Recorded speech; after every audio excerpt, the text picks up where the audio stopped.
Probably the least shocking news of yesterday was that Connor McDavid was named a Hart Trophy finalist.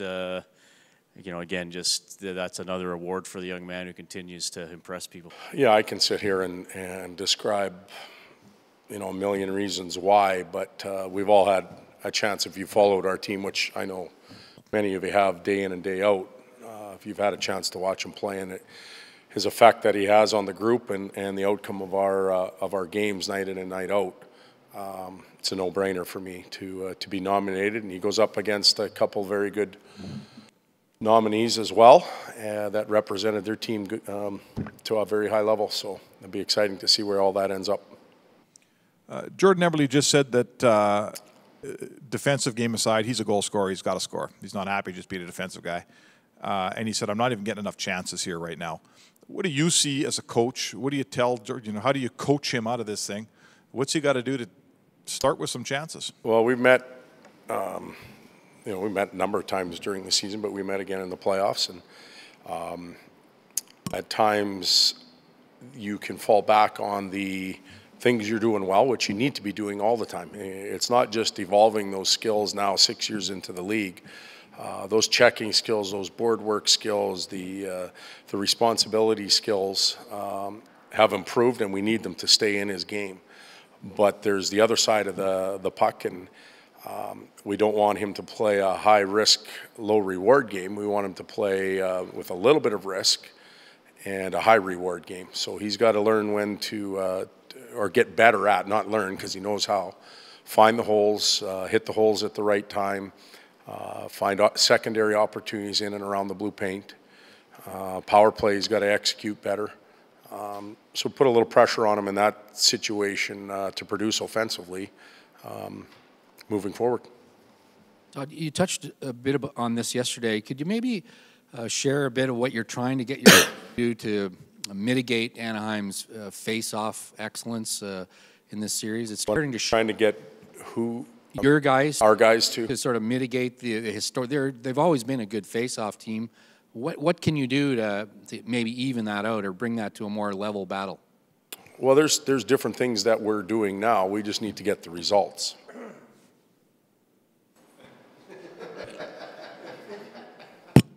You're glad you got the long answer there.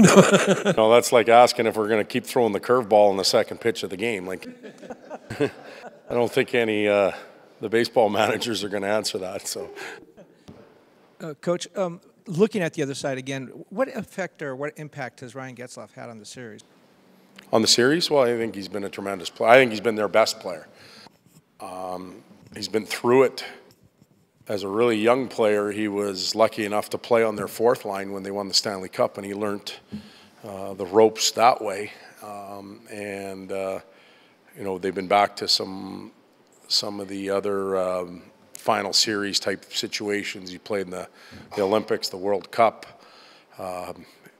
He's at the peak of his career right now. There's a lot of things that he's doing well, and he's drawing on his experience. So he has had a positive impact for their team. Not including pre-tournament games and preseason games, Leon Draisaitl just hit 100 games this year, and Connor's up to 94, I think. But both of them, my eyes, look mostly unaffected by it, and those are tough minutes they're playing. Yeah, young legs. Wouldn't it be nice to have those for all of us in here, except for the ladies, obviously, but you know, we're fortunate that they're young, they're youthful, they have an exuberance still in their game. They've hauled a lot of big, heavy bodies around for the season. And you mentioned outside of exhibition games and tournament games, like Leon started mid-August. I think he was already in an Olympic qualifier. And then he went to the World Cup, and the European team obviously played late. Came back here, didn't play the full complement of exhibition games, but a lot of hockey right now for a 21-year-old. But he's handling it fine, Connor as well. So I think that's the fountain of youth right now. Todd, I'll put you on the spot. Can you pick a defining moment of Connor's season, or was there Was there a time when you felt he had to overcome to continue playing solid hockey? This may sound strange, but I don't think it happened on the ice, in my opinion. It happened the day that he was told he was going to lead this group.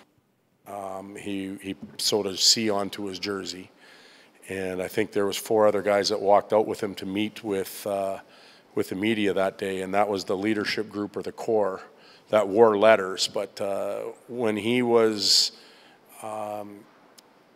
when he accepted and was awarded that leadership role, I think it just went up then. He realized that he was going to have to be on the forefront and produce on a nightly basis, not only offensively but defensively, practice habits, carrying the spirit of the team, answering for the group, and he's done a real good job. I think that elevated his, not sense of value, but just his priority list, I guess, in the locker room, for lack of a better explanation. Todd, you mentioned that you thought Getzlaf has been their best player this series. No one's seen him more than Nugent Hopkins head-to-head. How do you think Ryan's handled his job and his role so far? Well, we're up 2-1, and Nuge hasn't he hasn't been on the scoreboard similar to what Jordan's gone through. But I think Nuge has done a pretty commendable job all over the rink, penalty kill and in battles, doing his best in the face-off circle. So I think he's done a good job. It's not always against Ryan Getzlaf, but when he's on the ice, we feel like he can compete in that situation. The other day in here, you made reference to how close this group has become and how you thought a bit of that has had to do with where they've been. Can you see that when you're in a situation like this, coming off a loss, can you see that tightness and closeness of a group at play between games? Oh, yeah. Situation like this? You can, when you're around teams that don't quite have that, you can certainly pick up on the vibe and the heartbeat of the locker room. Our group, we're disappointed in the outcome of the game the other day, but we pick each other up in there, and they're a close group. They're supportive of each other. When we have our little satellite meetings, and they talked about, they're very participatory players, and they share their thoughts and ideas with each other. So I think it's a real good sign for us to have that. I think we've earned that throughout the year too, building it as we go forward. Todd, the deeper things go into the playoffs. I mean, when you're on the road, I guess it's different for the players. They're kind of isolated, but when they come back home, and I don't know if there's pressures from family or visiting family, do you offer any advice to them, or they're pros, or do they know how to handle it? There's different. It is a different animal. The playoffs are different, and we prepared a long time ago before we even started in managing life away from the rink, helping the players as much as we can. Their ticket demands, the media demands are much greater. Rest is important, so if you can't get your rest at home because you may have twins, up late at night, we have some rooms available for players. So there's a lot of things, and we're not doing anything special. All the other teams in the league are doing it as well.